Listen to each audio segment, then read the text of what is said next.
Bueno, pues después de este café, de este coffee break, que no te gusta nada ese término, ¿verdad, David? De este descanso para tomar el café, ahora nos lo explicas en modo resumido, porque tenemos 30 minutitos exactos para hablar de la educación superior en e-learning en el mundo. Me acompañan don Manuel Castro, que es rector de la Universidad Nacional Abierta. Sí, que te tengo aquí al lado, estaba mirándole a él, rector de la Universidad Nacional Abierta, la UNA de Venezuela.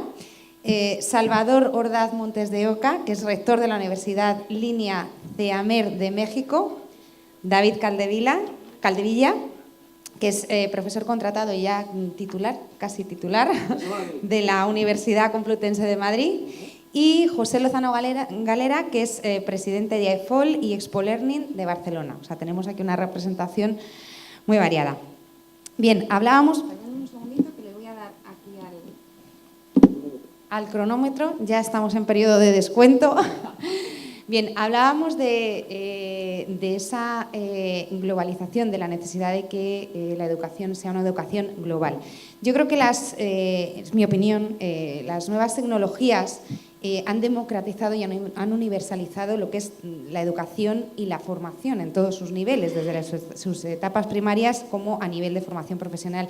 Y que se podría hablar, no sé si vosotros compartís esta idea de una universidad mundial. ¿Qué opináis? ¿Cómo ha transformado el e-learning, la educación superior en estos últimos años? ¿Se puede hablar efectivamente de una universidad mundial a la que tiene acceso todo el mundo o casi todo el mundo que maneja las nuevas tecnologías? ¿Quién de vosotros quiere empezar? Por ejemplo. A ver. Sí, muchas gracias. Buenos días. Gracias, Susana, por invitarnos y a todos ustedes por estar aquí.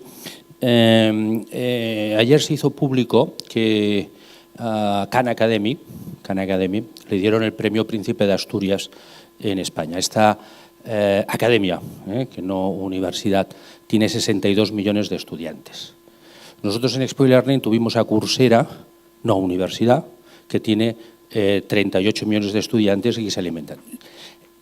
Creo que el término universidad se está quedando corto, procede de la Edad Media, hoy estamos en el siglo XXI y evidentemente va a seguir, pero el entorno del e-learning cambia y transforma todos los ámbitos de la educación.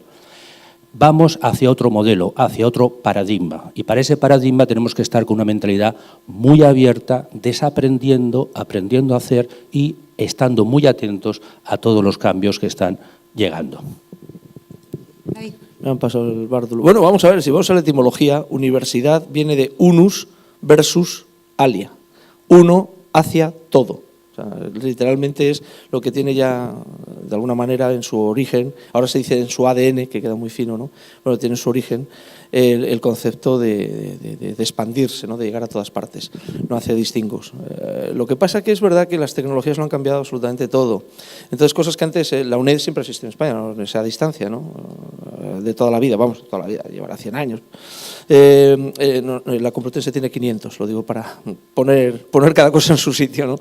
Entonces, el planteamiento es que la tecnología te ha permitido una forma de comunicación, una forma de acercamiento a los conocimientos que no tiene absolutamente nada que ver con la que tenía pues tan siquiera mi generación, y tengo 51 años, ¿no? Entonces, eso sí que está permitiendo incluso, y vamos a hablar, porque al final todo lo mueve el dinero, de modelos de negocio distintos para la educación que antes se planteaban de otra forma, ¿no? De una forma pues, básicamente presencial, asistencial, y ahora mismo se está permitiendo que todo ese alumnado que por narices tenía que estar en un sitio a una hora concreta y tal, pues ahora haga un consumo del conocimiento a su velocidad, de su forma, con lo cual se populariza, se universaliza bastante el concepto de acercamiento a la educación, al menos superior, que es la que estamos hablando, ¿no?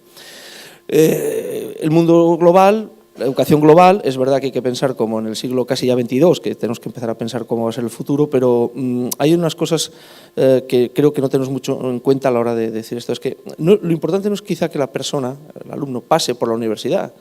al fin y al cabo, todo está en los libros, que había un programa en España en la televisión que se llamaba así, todo está en los libros, ¿no? Hace muchos años de esto. El tema es que la universidad pase por el alumno, y eso ya es mucho más difícil, ¿no? Y yo creo que ese tacto, que el roce hace el cariño, se puede perder, y habría que implantar de alguna manera una fórmula para que la gente, incluso muy distante geográficamente, esos 32 millones de alumnos que ponemos, de 64, ese concepto de alumno es otra cosa, porque ahí estamos mezclando muchos títulos distintos, de gente distinta, o sea, pero bueno, aceptado que son mundiales estos títulos que se pueden adquirir. También la competencia lingüística es importante, tenemos un idioma mundial, eso lo podemos decir 2 o 3 países, no hay más en el mundo que tengan un idioma mundial, nos tocó la lotería con eso, hay que reconocerlo. Y lo que tenemos que plantearnos, como digo, en esos conceptos de educación es hasta qué punto estamos involucrando al alumno en su propia formación, al margen de unos conocimientos más o menos enciclopédicos, que es lo que te puede dar la red, que te los da, los que tú puedes además adquirir porque tienes alguien que te tutoriza en esa red para que los encuentres. Pero sigo viendo que la parte humana de la formación es básica y que la universidad, lo importante es que pase por ti, no que tú pases por ella. Manuel, al hilo de esa pregunta, de bueno, pues cómo ha cambiado el e-learning y si se ha universalizado, si se está llegando, a mí sí me gustaría que me contestases una pregunta muy concreta. Si la educación y el e-learning están sirviendo para combatir esa desigualdad. Además, a ti te toca muy de cerca, estás en un país, en Venezuela, con esa situación complicada, que no vamos a entrar en esa situación, como hemos quedado, pero sí me gustaría saber, dentro de Venezuela, si bueno, pues la educación y la formación está combatiendo, incluso en el ámbito ya más de Iberoamérica, y extiendo también la pregunta a Salvador, si está sirviendo para combatir esa desigualdad que bueno, pues que incluso pues que la economía al final está generando en muchas zonas. Sí, debo hablar realmente de lo que implica la concepción de la universidad como universita, como mundial, y es la concepción que manejamos en nuestro país y en mi universidad, la Nacional Abierta de Venezuela. Evidentemente que surge en el momento de las políticas de desarrollo del país, donde era necesario, bueno, trabajar sobre la inclusión, la democratización y llegar a la educación, digo, clásica, formal de las universidades a todo un país. Casi 1 millón de kilómetros cuadrados donde la modalidad presencial era la que privaba. Y trasladarse los jóvenes para los centros de excelencia donde estaba la universidad era sumamente complicado. La presencia de la Universidad Nacional Abierta, primero está regida por normas, por una Constitución Nacional, por Ley Orgánica de Educación, por reglamento, y poco podemos apartarnos de ella porque de lo contrario no tendría validez. Nos centraba en la formación, en la profesionalización de acuerdo con las necesidades del país. Por lo tanto, más que esa universidad mundial como tal, no la vemos como una universidad para formar recursos requeridos para un contexto determinado, por supuesto sin dejar de tomar en cuenta lo que implica el estudio de la parte cultural, la parte artística, el ser, el saber, el conocer, el hacer, muy bien, pero no centrarnos solamente en el hacer. Carreras como ingeniería de sistemas, donde lo habilitamos para el ejercicio de la profesión, debe y de hecho tiene una rigidez en el pensum de estudios, en su currículum, en la determinación de sus perfiles científicamente determinados. Atender a 100.000 estudiantes es corto cuando hablamos de una universidad mundial, pero es significativo para un país y en el momento que se dio. 41 años estamos cumpliendo, vamos para 42 con esta modalidad y nos hemos paseado, y en buen sentido lo digo, por todos los modelos de diseño e instrucción, y los diseños de instrucción o instruccionales, vamos por la 4ª generación, donde evidentemente ya en la 3ª y la 4ª utilizamos toda la tecnología, todos los enfoques que tienen que ver con lo que llamamos comúnmente hoy el learning. Sin embargo, la realidad, la administración de una educación que es masiva, que es integral desde todo punto de vista, ha requerido realmente de adecuar ciertos esquemas, más que plataformas, más que sistemas, orientarnos a un M-Learning para una atención individual, donde se encuentra cada uno de nuestros participantes activos y a partir de una formación, un curso de iniciación que le orienta y también la formación de nuestros asesores facilitadores.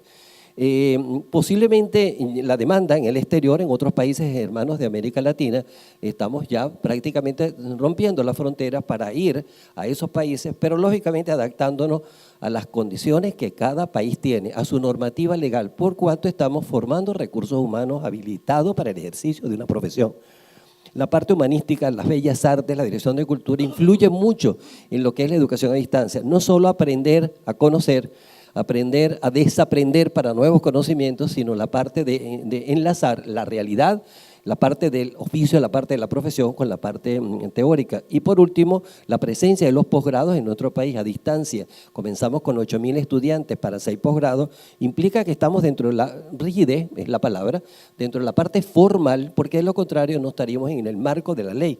Por lo tanto, eso de abrirnos a una universidad mundial en este momento, no desconocemos las tendencias, pero realmente la universidad sigue siendo conservadora, de avanzada en las técnicas, en los modelos y en los instrumentos y técnicas para la educación a distancia, /virtual, así la denominamos. Y el secreto nuestro está en una estructura denominada subprograma, equivale a un decanato, que diseña previamente y planifica lo que se va a hacer. Y estamos convencidos de qué sirve un equipo, por costoso, valioso, interesante y moderno que sea, si lo que vamos a llenar, lo que vamos a colocar no está planificado previamente. Planificado en el ser, en el hacer, en el conocer y el más importante, en el convivir. Salvador, México ha sido uno de los referentes además en emplear estas posibilidades, las posibilidades que ofrecen las nuevas tecnologías en el ámbito de la educación. ¿Cómo ha cambiado el e-learning, la educación y la formación en México? Bueno, primero que nada quiero agradecer a Exibed por esta oportunidad que nos da de intercambiar experiencias, conocimientos, que al final se deben de reflejar lo que aprendemos en beneficio de nuestros estudiantes en nuestro país. De modo que el compromiso con Exibed es fuerte porque no tiene que ver con los 5 que estamos aquí, ni con los que ustedes representan, sino con miles de estudiantes que están en diferentes países esperando lograr sus sueños, alcanzar sus metas y sus anhelos. Y precisamente tu pregunta tiene que ver con que el hecho de que esté ahora existiendo la educación en línea, yo no soy de los que yo no soy muy de acuerdo con que digan educación a distancia. E-learning, nuestro modelo es educación sin distancia. Y eso hace que se pueda beneficiar a muchas personas que quizás antes no podían, por falta de recursos, ir a una ciudad, entrar a una universidad presencial, porque no tenían el dinero para el hospedaje, la alimentación y el propio pago de colegiaturas. Hoy, el estudiar en línea permite a muchas personas lograr sus sueños, sus anhelos, su esperanza de vida desde su casa o desde su oficina, en cualquier ciudad del mundo. Y eso es lo que nos ha permitido a nosotros, nos ha dado la experiencia, pues, de saber que una persona que está allá en las costas, en Chiapas, en Acapulco, en diferentes partes de la República Mexicana, pueden estudiar en línea, pero también lo pueden hacer aquellos que viven en la montaña, en los lugares remotos, pueden estudiar en línea. Y no solamente a esto, si nos vamos a las condiciones socioeconómico-políticas, bueno, hoy muchos estudiantes, gracias a esta modalidad en línea, en Venezuela, con nuestro amigo Manuel Castro, pueden continuar en pos de su sueño, ahora que las condiciones no son las óptimas que quisiéramos. Pero además, en muchas otras partes, en México, por ejemplo, estudiar en línea, esta modalidad sorprendió a nuestras autoridades, porque ni siquiera tenían reglamentado el tema. Entonces, nosotros en el Centro de Estudios Avanzados de las Américas, en el CIAMER, tenemos alumnos en Colombia, en Panamá, en Costa Rica, en la parte norte de México, pero en la parte sur, de frontera a frontera y de costa a costa. Y por ejemplo, cuando llegaba un inspector del Ministerio de Educación o de la Secretaría de Educación Pública, nos pedían, lo primero que llegaban era, a ver, tienes un alumno colombiano, ¿dónde está su forma migratoria? Y teníamos que explicarle que eran alumnos que estaban estudiando desde su país. Y eso no estaba reglamentado, no estaba normado. De modo que esto ha sido un asalto a la burocracia pero nos ha permitido dar un brinco precisamente para eso, para que nuestros alumnos, donde quiera que estén, vayan en pos de sus sueños. Y si lo hacemos con calidad y con excelencia, que es uno de los propósitos de Exhibe, mis amigos, creo que estaremos logrando ese propósito. Precisamente, Salvador, has mencionado la cuestión de la reglamentación. Yo tenía una pregunta que quiero hacer extensiva a todos y me gustaría que la contestaseis también todos. Y es, bueno, yo os estoy tuteando, perdonadme, pero es que me siento en familia, entonces no sé si alguno no os importa y preferís que os llame de usted, pero os estoy tuteando directamente, disculpadme. Yo quería preguntaros si efectivamente, aunque sea enormemente complejo, porque yo creo que es enormemente complejo, pero si se debe establecer una especie de libro blanco para la educación en línea, para la educación a distancia, porque claro, te puedes encontrar con casos como el que acabas de comentar. ¿Qué es lo que pensáis al respecto y por dónde debería ir o cuál es el mínimo exigible para ese libro blanco de la educación en línea? Muy bien. Pues nosotros que arrancamos en el año 2001 con EFOL, la primera edición de Expo Learning en el 2002, nosotros este año pasado presentamos ya unos primeros datos para que veáis un poco el estado de e-learning en España.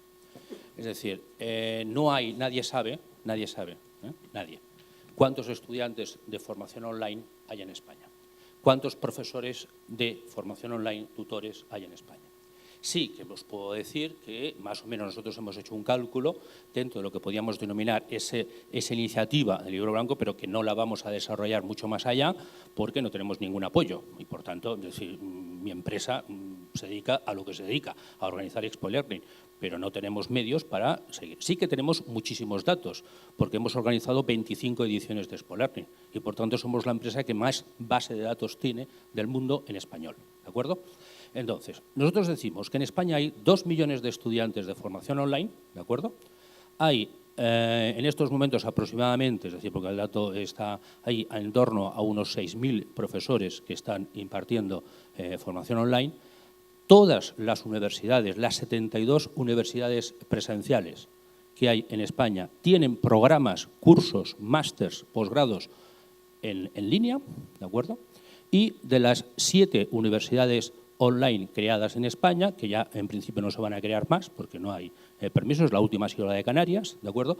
La UNED se fundó en 1977, la UOC en 1995, después está la UDIMA en Madrid, la UNIR, la de Burgos, también hay otra en Andalucía, otra en Valencia, la BIU, etcétera, ¿no? Entonces, nosotros lo que vamos a hacer es extender, esta información la tenéis en SlideShare, si vais a efol.com o expolearning.com podréis ver una presentación con muchos más datos y eso ha servido para que asociaciones del sector, Fundae, SEPE, se pongan a trabajar. Pero el libro que han anunciado que van a hacer no es un libro de datos, porque ya te digo que cuesta muchísimo recopilar estos datos. Es decir, podéis verlo también ahora en el Twitter, en @efol, pues que han intentado, hay una empresa que lo ha intentado, pero solamente han respondido 22 universidades, diciendo que nosotros facturamos 1.800 millones de euros en formación online, solamente. Es decir, el auge que está teniendo la formación online en todo el mundo, porque esto existe en todo el mundo, es espectacular. Entonces, nosotros vamos a poner el foco en, ya lo hemos puesto en España, con unos datos que hemos avanzado, los avanzamos en septiembre en Santiago de Compostela en septiembre pasado, los vamos a renovar y vamos a trabajar este año, seguramente los presentaremos el año que viene en la 19 edición de Expo Learning, marzo 2020 en Madrid, y vamos a poner el foco también en América Latina, en los países donde hemos estado. 4 veces en Colombia, una en Perú, una en Chile y una en México. Como tenemos datos y tal, nosotros ya avanzamos, y lo voy a dar aquí como exclusiva y noticia, que en torno a toda América Latina calculamos que hay más de 900 entre universidades, escuelas de negocios, centros de formación superior que imparten exclusivamente formación online.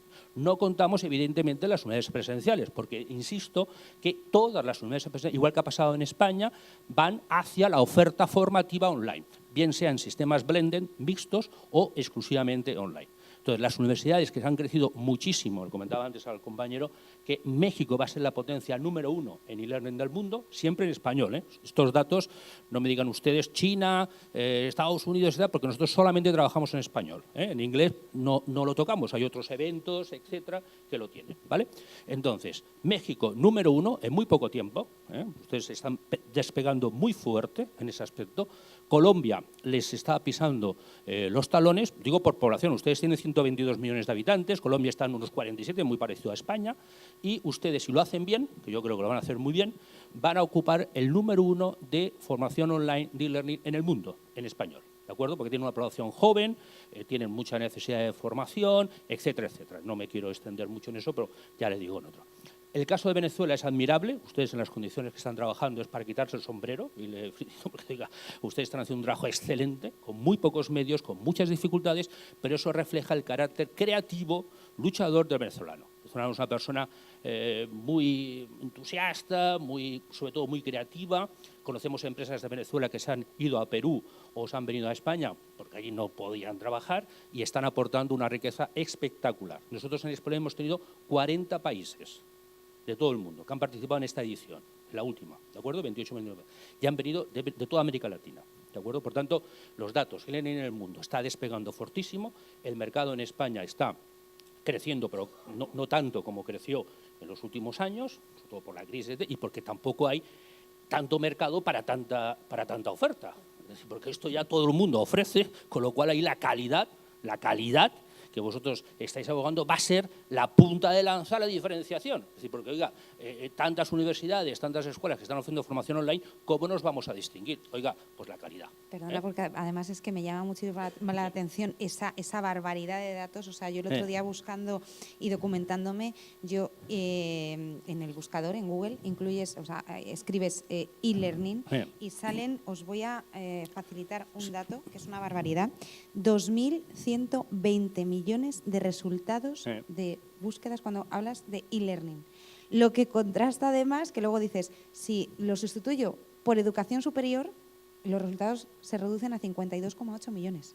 O sea, creo que es un dato bastante revelador. Lo cual quiere decir que el auge, es decir, aquí este fenómeno, que es un fenómeno, ya digo, en España arrancamos en 1995 con la fundación de la UOC, la UNED luego se ha ido incorporando a la tecnología, etcétera, como es pero bueno, en España, que es un fenómeno que nosotros lo hemos vivido desde el primer día, nuestra primera feria se organizó en el año 2002 y por tanto hemos sido también un motor del desarrollo, porque una feria lo que hace es ayudar a las empresas a vender, a darse a conocer, a hacer negocios. Y además organizamos un congreso, nosotros decimos en el congreso para aprender, la feria para vender. ¿De acuerdo? Entonces, eso que nosotros lo hemos extendido 7 veces en América Latina, organizándolo solos y exclusivamente desde Barcelona, pues ya lo dejamos de hacer en el 2014. ¿De acuerdo? Nos están pidiendo, bueno, la semana que viene nos vamos a El Salvador. ¿Por qué? Porque estamos empeñados, sobre todo en ayudar en países que están menos desarrollados, por decirlo así, les cuesta un poquito más, pues vamos a llevarles el conocimiento que tenemos y vamos a ayudarles. ¿De acuerdo? Y nos hemos empeñado en organizarlo en América Central. Veremos El Salvador, van a venir de Guatemala, de Honduras, Nicaragua, etcétera. ¿De acuerdo? Por tanto, y una cosa que quiero decir que no se me olvide. Hablábamos antes del Pacto de Estado. Nosotros en el 2005 presentamos una propuesta en el Congreso de los Diputados. Evidentemente no nos hicieron ni caso. Si te has fijado, y tú lo sabes muy bien, en ningún programa, ninguno, de ningún partido político que se ha presentado a las elecciones políticas en España incluye el término e-learning, ni muchísimo menos formación online. ¿De acuerdo? Eso es una vergüenza. Eso es una vergüenza. Entonces, espero que en los países de América Latina, que son más, diríamos, innovadores, más jóvenes y con más ganas de hacer cosas, pues no pase. ¿Qué está ocurriendo eso? Pues muy sencillo. No hay políticos que legislan en el Congreso de Diputados que conozcan lo que estamos haciendo. Por tanto, es imposible que si tú no conoces una cosa puedas legislar sobre eso. Nosotros cada año les invitamos a visitar Expo e-learning, cada año. Llevamos 18, ¿vale? No ha venido nunca ningún político, ¿vale? Ninguno. En Barcelona vino el presidente del Parlamento, bueno, eso ya te lo explicaré luego porque es muy largo, no quiero extenderme mucho. Sí, porque nos quedan 7 minutos. Tiene que hablar David, tiene que volver a hablar Salvador. Cojo un minuto. Y tiene que volver a hablar Manuel. Solo cojo un minuto. Vamos a ver, hay un problema añadido, que es que estamos hablando de educación a distancia, o educación electrónica, o educación virtual, o en línea, le podemos poner, hay muchos nombres, ¿no? Pero bueno, básicamente el problema que estamos teniendo también es cómo acceder a esos estudios. A ver, podemos decir que lo gestionan universidades, pero una cosa es que lo gestione para hacer algún tipo de módulo, digamos de posgrado, de especialización, que ahí estoy de acuerdo. Las universidades se tendrán que especializar cada una en algún tipo de producto concreto. Por ejemplo, por un ejemplo tonto, la Universidad de La Rioja, pues lógicamente en enología tiene que ser alguien en este país y en el mundo, porque es La Rioja. No, pero en derecho, pues a lo mejor Salamanca. No, yo me refiero por hablar de las pequeñas, ¿no? Sí, por eso digo que vamos a hablar de las pequeñas, ¿no? Entonces, bueno, pues Salamanca, el número de alumnos obviamente nadie puede luchar. La Complutense tiene casi 80.000, es la cuarta del mundo. La primera es la Sapienza, que tenemos aquí un amigo italiano de Roma, con 120.000 alumnos. Digo presenciales. El problema está en cómo accedes a los grados, o sea, a los títulos oficiales de verdad. En España te piden una selectividad que no tienen en Colombia, que no tienen en México, porque los alumnos colombianos y mexicanos no hacen la selectividad española, que la podrían aprobar seguramente, pero no la hacen, con lo cual legalmente es muy complicado que les puedas dar un título español. Con lo cual vamos a ver esta formación en línea, formación virtual, formación como la queremos llamar, repito, menos e-learning, que no me gusta. Porque además ha dicho una cosa muy clara, habla para países hispanos. 18% del PIB. ¿Qué hablamos? Decías. Pero te explico por qué lo hacemos, porque esto es un tema que siempre, teleformación, educación a distancia, etcétera. Nosotros utilizamos siempre desde el primer día e-learning porque nos entiende todo el mundo. Todo el mundo. O sea, países de habla hispana o países de habla inglesa o países de cualquiera. Es el término universal. Es lo mismo que pasó cuando se denominaba fútbol o cualquier cosa. Nosotros nos hemos quedado en esa posición y nunca utilizamos el término formación a distancia, como decía el compañero, porque la formación es sin distancias. Evidentemente, no hay que cambiar de mentalidad y pensar que estoy estudiando y tengo unas ventajas enormes de relación que en la presencial no tengo. Y por eso te lo decía. Entonces, en tu línea, que me parece excelente, yo la propuesta que tenía era que Exhibet haga una declaración muy sencilla, que la cuelgue en su web y que todas las entidades, universidades que están con vosotros, pues la asuman. Si tú ya tienes ahora, pues yo qué sé, 20, 30, 400, 100, las que sean, pues tendrás ya una declaración consensuada, como este pacto de Estado. O sea, mi consejo es decir, oye, si pretendes que haya un pacto de Estado, nos podemos morir. Es decir, creo yo. Porque vamos a ver, porque esto ya llevamos muchos años intentándolo, ¿de acuerdo? Ahora, y tienes nuestro apoyo para decir, oye, pues una declaración, la declaración de Valencia, ¿no? Pues mira, son 10 puntos, la gente estamos de acuerdo. Entonces, tú comentabas una cosa, ¿qué ocurre? Que en el no haber fronteras, ¿de acuerdo? Una persona que estudie con una universidad española o una escuela de negocio, yo soy director de másteres en IEBS, que es una escuela online de temas de social media, ¿de acuerdo? Pues tenemos muchos alumnos, más del 60% de América Latina, que quieren títulos de escuelas de negocio y universidades, como bien sabéis. Entonces, nosotros abogamos para que haya una especie de común, una especie de acuerdo en todas las universidades online, para que cualquier alumno que estudie en México y tal, superando esos estándares de calidad, eso sí, hay que ver usted lo que tienen los programas, etcétera, porque a lo mejor usted tiene un nivel, lo que sea, y entonces, oiga, vamos a ver qué estándares de calidad, que vosotros lo habéis trabajado muy bien todo eso, y decir, mire, si usted esté adherido a esto, está examinado por esta Exhibet y tal, usted ya tiene el sello de calidad. Con lo cual, los alumnos que tenga usted estudiando, con esa titulación, sea México, Venezuela, en fin, cualquier país que se adhiera a un estándar de calidad básico, pues esa titulación es reconocida por todas las unidades que se adhieran, etcétera. ¿Me explico? Es decir, porque el problema que está ocurriendo es que los estudiantes de América Latina se están matriculando en universidades españolas porque quieren titulación europea, etcétera, o porque piensan que es mejor una titulación en España, cuando desde mi punto de vista no es así. Ustedes, porque yo lo puedo decir porque lo he visto, tienen excelentes profesores, excelentes programas, excelentes modelos, que lo único que les falta es darlos un poco más a conocer. José, me gustaría saber precisamente cuál es la opinión respecto a esta idea que has planteado, la opinión tanto de Manuel como de Salvador, porque creo que puede ser pues una idea interesante, no sé, o sea, ver exactamente pues cuáles son esas fórmulas de acceso a las que se debe ir y cómo se debe, facilitar esas titulaciones de gente que viene de fuera a estudiar a España, al contrario, de mejorar los prestigios, no lo sé. ¿Cuál es vuestra valoración respecto a esa propuesta? Bien, yo voy a complicar un poco la cosa porque para nosotros, estoy hablando de un contexto latinoamericano bien amplio, no es educación virtual, no es e-learning, y concretamente en Venezuela es una universidad nacional abierta, pero parte de algo que es el fenómeno educativo, la educación como fenómeno social consciente, intencional, planificado, organizado y reglamentado. O sea, desde ese punto de vista, no es los equipos, no es la modalidad propiamente virtual, el learning, como le quieren llamar, sino debe estar regida o tomando en cuenta la estructura legal del país. Hay un número de créditos que debe tener cada carrera, estamos hablando no de una educación abierta en su totalidad, que cualquier curso es válido, sino formación, capacitación y habilitarlo legalmente para el ejercicio profesional. Es más, si la Universidad Nacional Abierta de Venezuela egresa un ingeniero, debe ser exactamente igual, con su perfil, con carga crediticia, horas de estudio, igual a la Universidad Central de Venezuela. Ahora bien, no, un segundito, por favor, ¿no he terminado? No, no me has dejado terminar, si eres tan amable. ¿Y qué ocurre? Que todos los egresados, que son en carrera aproximadamente 40.000, cada egresado, con la situación de que se han visto obligados a salir del país a buscar pues nuevas fuentes de trabajo, cuando llegan al vecino país, Colombia, muy bien atendidos por cierto, su título no es válido. Cuando va a Ecuador no es válido, cuando va a México no es válido, cuando va a Panamá no es válido, porque la carga crediticia no corresponde a las normas de cada país.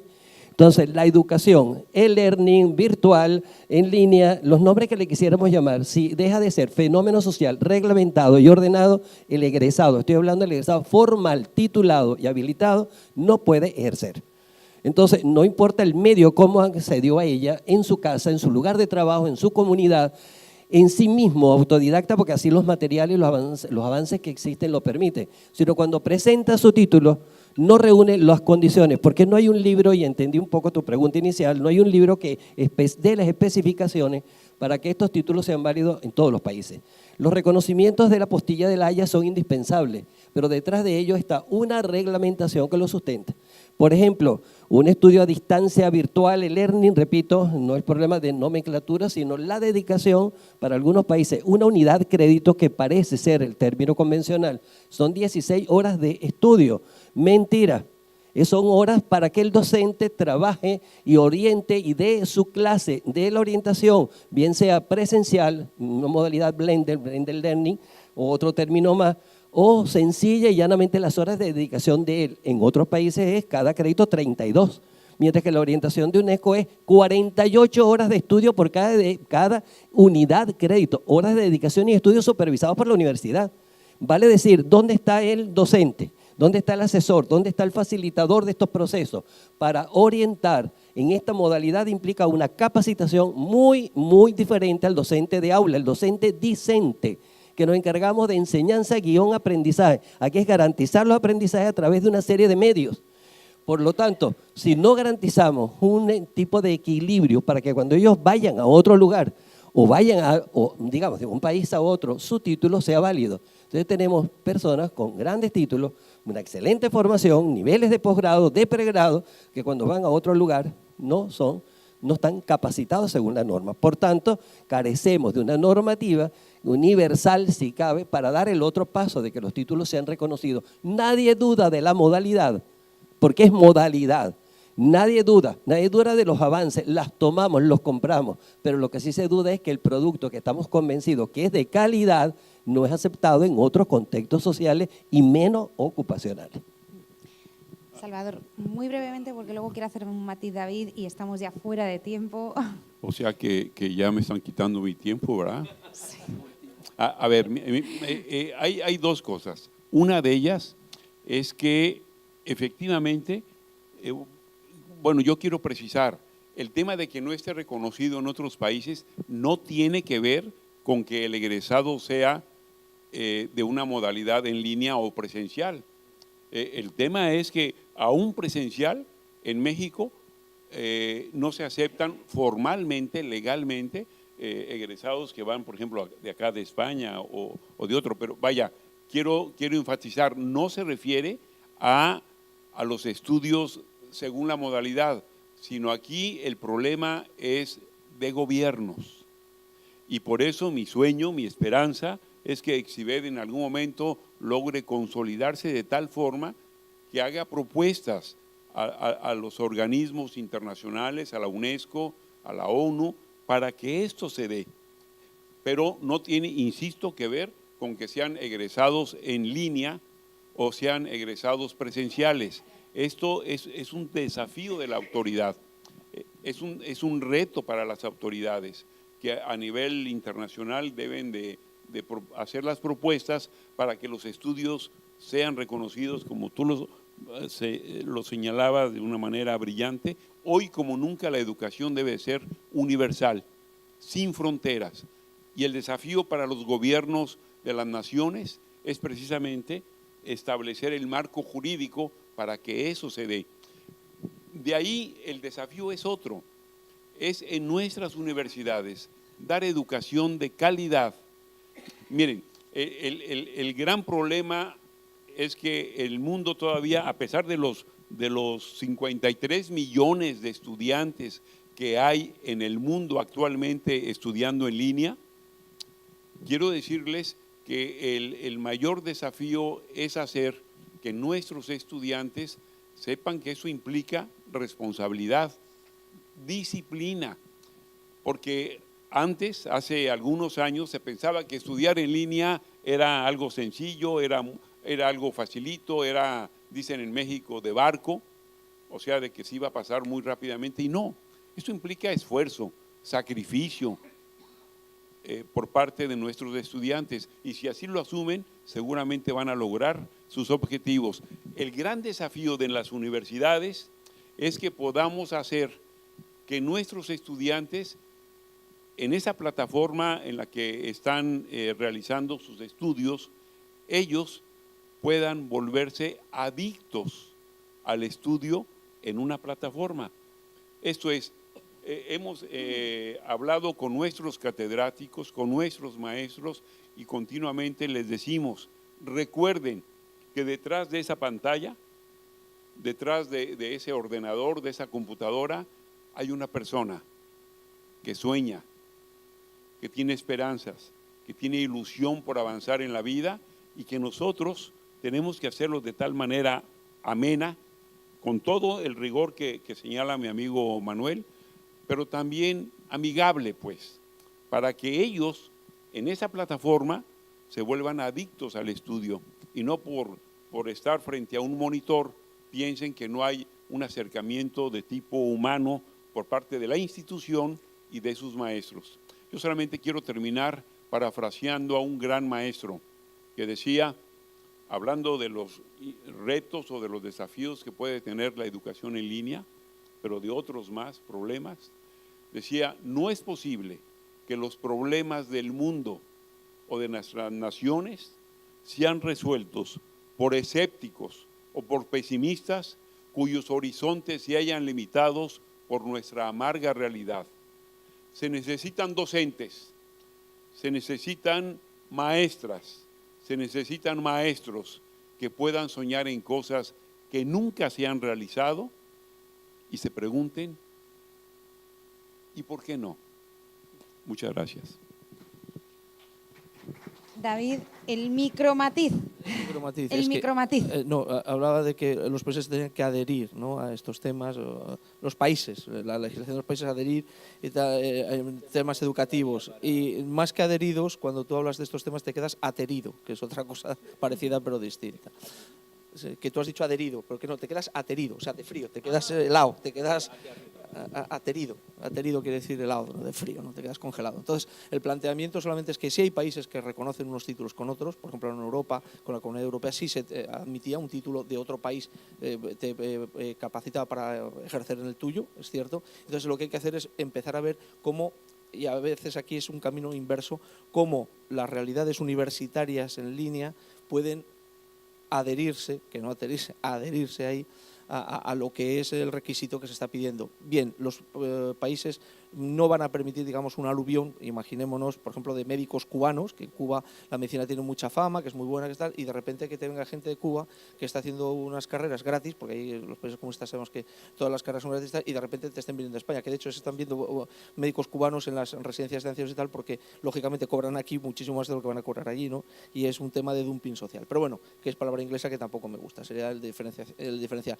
Y solamente el matiz, es que si nos acostumbramos a, como decías tú antes, lo de learning, fútbol. Bueno, pues el Betis es Real Betis Balompié.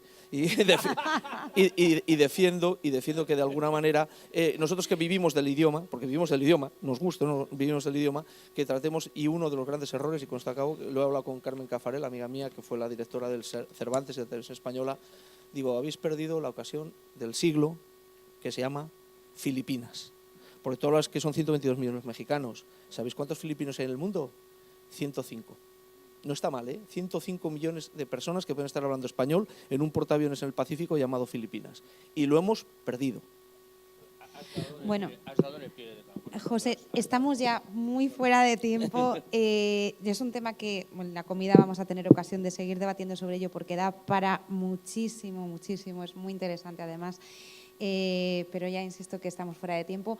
Agradeceros a todos vuestra presencia y les pido a ustedes un fuerte aplauso para estos 4 grandes ponentes. Gracias.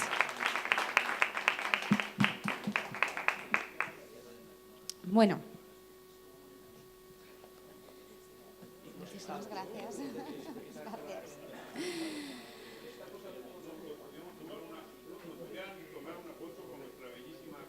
Gracias.